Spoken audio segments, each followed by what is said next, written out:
안녕하세요. 김태훈의 현명한 투자자 방송 시작하겠습니다. 이 사진 한 장이 지금 증시의 대혼란을 잘 설명해 주는 것 같습니다.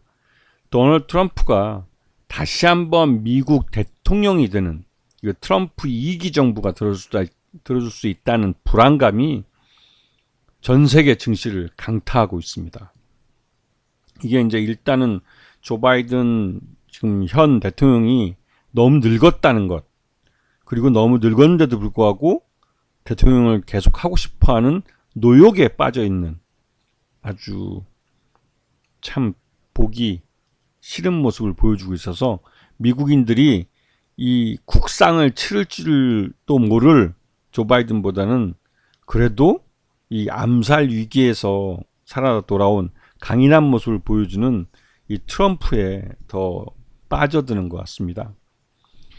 이 도널드 트럼프 2기 이 공약은 가히 전 세계적으로도 기존에 미국이 해왔던 정책들과 정반대되는 것들이라 좀 당황스럽게 만드는 거죠. 이민에 관련된 것뿐만 아니라 외교적으로도 나토에서도 탈퇴할 거라고, 즉 이 대서양 너머, 태평양 너머의 그 일들은 니들이 알아서 하라는 것. 더 이상 미국인들의 세금이 다른 나라의 안보나 이런 것에 사용되지 않게 하겠다고. 이거는 단순히 이 나토와 또 러시아와 유럽의 관계 이런 것뿐만 아니라 우리나라와 이 한미 군사동맹에 관련해서도 이 의미를 갖고 있습니다. 여차하면 그 도널드 트럼프는 주한미군을 철수시키겠다는 거죠.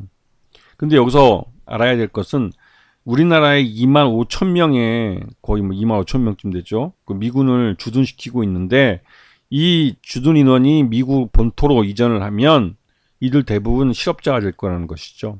왜냐하면 이들에 대해서 지금 우리 한국 정부가 매년 1조 원 가까이 되는 돈을, 1조 원이 넘는 돈이죠, 이제는.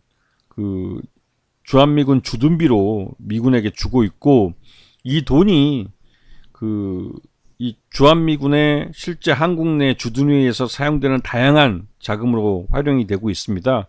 그런데 이 돈을 더 이상 우리도 줄 필요가 없기 때문에 주한미군을 철수하면 그 2만 5천 명의 그 미군은 돌아감과 함께, 미국 본토로 돌아감과 함께 바로 실업자가 될 가능성이 높다는 것이죠. 이것도 일종의 대량 실업이 발생하는 겁니다. 그리고 이제 통상 문제에 있어서도 이 인플레이션을 또 자극할 수 있는 대중국 관세율을 인상하는 거죠.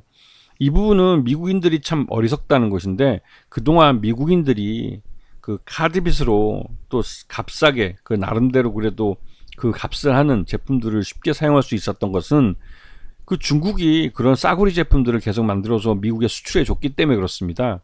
그런데 이 싸구리 제품에 관세를 매겨서 비싼 제품을 만든다면, 그렇다고 해서 그 미국 내에 그래서 생산한 제품과 가격이 똑같다고 해서 사람들이 메이드 인 USA를 사용할 리는 없겠죠. 왜냐면 이미 그런 공장들은 미국 내에 존재하지 않습니다. 대부분 다 망했거나 해외로 이전이 됐죠. 그래서 이제 와서 거기다 관세를 붙인다고 해서 없던 공장이 만들어지는 것도 아닌데 어리석은 짓을 하는 겁니다. 결국 인플레이션을 자극할 수밖에 없는 것이죠. 그리고 다른 것들에도 말 그대로 이제 그 트럼프의 시대는 그 환경 문제나 이런 부분에서도 기존에 이 조 바이든 정부가 갖고 있던 정책들을 정반대로 가기 때문에 마치 우리나라에서 그 문재인 정부에서 이 윤석열 정부로 바뀔 때의 혼란을 미국 내에 가져올 것이고, 미국의 혼란은 그 우리나라에게도 직접적 영향을 미치게 되는 것이죠. 대표적으로 미국이 그 2기 트럼프 정부가 부자 감세라는 이 감세 정책을 윤석열 정부처럼 한다면 미국은 또다시 이제 미국 정부의 재정 정책에 대한 이 파워가 줄기 때문에 결국은 또 경기 침체로 빠져들 가능성이 큽니다. 그렇게 되면 그 미국의 소비를 배경으로 해서 우리나라 수출을 많이 하고 있었는데, 그래서 이제 우리나라도 미국에 대한 수출이 사상 최고를 경신하고 하면서 미국에 대해서만큼은 수출이 증가한 측면이 있지만 이게 또 줄어들 가능성이 큰 거죠. 우리나라의 경제에도 직접적으로 영향을 미치는 겁니다. 특히나 이 외교통상 쪽에서는 우리에게도 영향을 미치는 부분이 많은 것이죠. 도널드 트럼프는 지난번 이 암살 위기를 벗어나서 이 첫 번째 이제 공화당 전당대회에 나와서 그런 말을 했습니다. 대만에게 대해서 이 기자가 중국이 대만을 무력으로 통일하려 한다면 대만에 대해서 이 미국이 그 방어를 해줄 것이냐라고 말했을 때 대만은 부자 나라이기 때문에 그러면서 또 방위비를 한 푼도 내지 않고 있지 않아서 꼭 굳이 미군이 대만을 도와줄 필요는 없다는 식으로 말을 했습니다. 이 말 뜻에 따라서 대만은 즉각적으로 그 미국에 대해서 방위비를 부담할 수 있다라는 의사가 지금 대만 정부로부터 나왔죠. 그러다 보니 이게 고스란히 똑같은 논리로 우리나라에게도 또 적용이 됩니다. 그 주한미군에 대한 주둔비를 또 올려달라고 그랬죠. 예전에도 처음에 그 1기 때 거의 뭐 한 4조 원 정도를 요구했었는데 5조 원 정도, 4조 원에서 5조 원 정도를 요구했었는데 결국은 1조 원 정도로 우리가 막아냈죠. 근데 요번에 또 요구한다면 이 요구가 뭐 2조, 3조까지 늘어날 가능성이 크고 윤석열 정부 같은 경우 여기에 제대로 대응 못하면 실제로 그러한 돈을 그 미국에게 그 지급할 가능성이 크죠. 근데 한번 늘어난 이 주한미군 주둔비는 잘 줄지 않습니다. 이게 그 두고두고 문제가 될 거예요. 윤석열 정부는 이거를 막아낼 능력도 안 되고 그 실력도 안 되는 정부라 더 걱정이 되는 것이죠.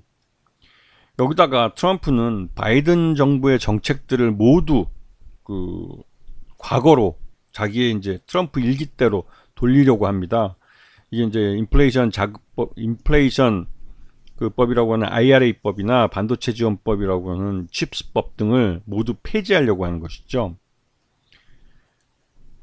특히나 이 대만에 대해서 이 대만이 그 미국에 짓고 있는 TSMC 등이 짓고 있는 이 반도체 이 공장들, 이게 이제 미국인들에게 일자리를 제공해 준다고 하지만 결국은 이 공장들 자체도 대만 거라고 이제 인식을 갖고 있기 때문에 이 대만 TSMC가 미국 내에 짓고 있는 반도체 공장들에 대해서 지급해 주기로 했던 칩스법에 따른 이 지원금, 미국 정부의 지원금은 그 지급되지 않을 가능성이 높고, 이에 따라서 대만 TSMC는 미국 공장을 제대로 돌리지 못할 가능성이 큽니다.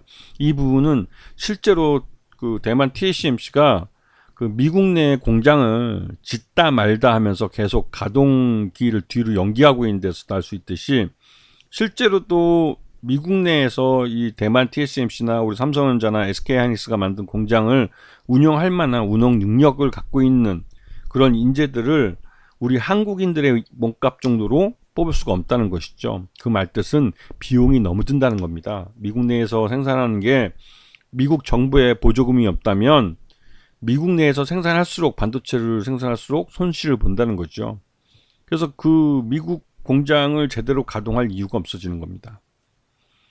그래서 지금 바이든 정부의 그린 뉴딜 정책이 모두 철회될 가능성이 높아요. 가장 대표적으로 이 조 바이든이 취임하자마자 파리 기후협약에 재가입을 했는데, 이거를 그 트럼프는 또다시 당선이 되면, 취임을 하면 바로 이 탈퇴를 할 겁니다. 그 일기 때 했던 것처럼 바로 탈퇴를 해버릴 거죠. 그리고 파리 기후협약에서 약속했던 이 내연기관 자동차나 이런 탄소 저감에 대한 이런 약속들을 모두 폐기해버릴 거예요. 그렇게 되면 세계 최대의 뭐 산업국가이기도 한 미국이 지키지도 않는 이런 것들을 다른 나라들, 특히 EU 국가들이 비용을 들여서 가면서 지킬 이유가 없죠. 한마디로 환경 문제에 있어서 대후퇴가 발생하게 될 겁니다. 그렇게 되면 이것 때문에도 그동안 이 파리 기후협약에 있더라도 다른 나라들도 그렇고 모두 전 세계 국가들이 이 기후협약에 따라서 투자를 해왔던 많은 부분들이 그냥 매몰 비용이 돼버리는 거죠. 엄청난 혼란이 올 겁니다. 기본적으로 이 반도체에 투자했던 그 미국 기업들 같은 경우 자국 땅에다가 투자한 거기 때문에 이건 크게 문제될 거 없어요. 문제는 TSMC나 삼성전자나 SK하이닉스 같은 외국 기업들이 자신의 나라에 투자해서 만들어내는 반도체의 가격보다도 훨씬 더 많은 비용을 부담해서 생산할 수밖에 없는 미국에다가 공장을 지은 건 미국 정부가 주는 보조금이 있기 때문에 그 투자를 했던 겁니다. 하지만 그러한 미국 정부의 보조금이 없어진다면 굳이 미국에다가 투자를 할 이유가 없죠. 하지만 이미 상당한 돈을 투자해 놨기 때문에 미국 공장을 어떤 식으로든 돌리려 할 가능성은 있습니다. 하지만 그게 이제 그 처음 계획했던 것만큼 그 가동시키기는 어려운 측면이 있죠. 왜냐면 지금 현재도 미국 내에서 생산을 하면 그 채산성이 안 맞습니다. 그래서 이제 TSMC 같은 경우도 사람을 구할 수 없다는 이유를 들면서 계속 실제로 정상 가동하는 기일을 계속 뒤로 연기해 왔던 것이죠. 그래서 이게 이 칩스법이 이 반도체 지원법이 철회되면 폐지되면 그 미국 내에 공장을 짓고 미국에서 반도체를 생산할 의미가 없는 거죠. 여기다가 전기차 배터리도 마찬가지입니다. 그 인플레이션 감축법이라고 해서 IRA법 때문에 미국 내에 전기차를 생산하고 미국 내에서 전기차 배터리를 만들어야 뭐 정부 보조금을 받을 수 있다라는 규정 때문에 울미계자 먹기로 그 이 현대차와 기아도 조지아주에다가 그 전기차 공장을 지었고 여기에 이제 SK온이 파트너사로 들어와서 전기차 배터리를 만들었죠. 근데 이게 이제 올 10월 달에 완성이 되고 10월 달부터 이제 그 본격적으로 가동을 시작해서 내년부터는 이제 실제로 이제 미국 내에서 전기차를 판매를 하게 됩니다. 미국 내에 생산한 전기차로. 근데 이렇게 되는데 그 대통령이 올 11월 달에 바뀌면 트럼프로 바뀌게 되면 이 IRA법에 따라서 나오던 보조금이 없어지게 되는 거죠. 그럼 이것도 좀 문제예요. 왜냐면 그 SK온도 그렇고 현대차와 기아차도 미국 내에서 생산해서 미국 내에 그 하는 것보다 한국에서 생산을 해서 미국으로 수출하는 게 훨씬 더 그 경쟁력 있게 전기차를 만들 수 있기 때문에 그렇습니다. 그래서 지금 우리나라 이제 배터리 3사 그 SK온이나 LG 엔솔 또는 삼성 SDI 모두가 미국 전기차나 또 해외 브랜드들과 함께 해외 완성차들과 함께 이 전기차 공장들을 만들어 왔기 때문에 이게 굉장히 큰 문제가 되는 거죠. 이 투자해 논들이. 그래서 트럼프 2기가 출범하면 시장 내에 엄청나게 큰 대혼란이 불가피해졌어요. 벌써부터 11월 달 미국 대선에서 트럼프가 당선될 수 있다는 그 리스크가 벌써 투자자들은 느끼고 있는 겁니다. 그 불확실성. 과연 그 1기 때도 갑자기 이제 그 유럽 정상들과의 회의에서 파리 기후협약을 탈퇴하겠다고 트럼프가 한마디 해버려서 EU 국가들을 멘붕에 빠지게 했었는데요. 그런 상황을 지금 유럽도 그렇고 다 걱정하고 있는 거죠. 그런 불확실성은. 그리고 지난 4년 동안 조 바이든 정부 4년 동안 투자했던 것들이 말 그대로 이제 그 트럼프 2기 정부 때 대부분 매몰 비용이 된다면 그 엄청난 손실이거든요. 그러다 보니 시장 전체가 다 혼란에 빠져버리는 건데 그 여기다가 또 트럼프가 금리 인하를 그 자신이 대선에 승리하기 전에는 금리 인하를 하지 말라고 지금 미 연준에다가 그 협박을 하고 있는 겁니다. 겁박을 하는 것. 말은 조 바이든 정부에다 얘기를 하지만 미국은 연준이라는 중앙은행이 독립적으로 통화정책을 펼치기 때문에 지금 이 금리 인하의 시기에 대해서 말을 하는 것은 연준의 독립성을 무시하는 것이죠.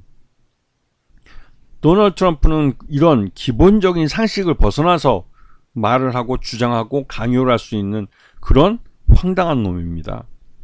그리고 미국도 부자 감세를 할 경우에는 이 부자 감세 때문에 미국 정부가 재정이 위축되고 또 그런 재정이 위축되면 말 그대로 이제 그 이 재정 투자를 통해서 경기를 활성화하는 이런 능력이 떨어지기 때문에 소비가 위축될 수밖에 없습니다.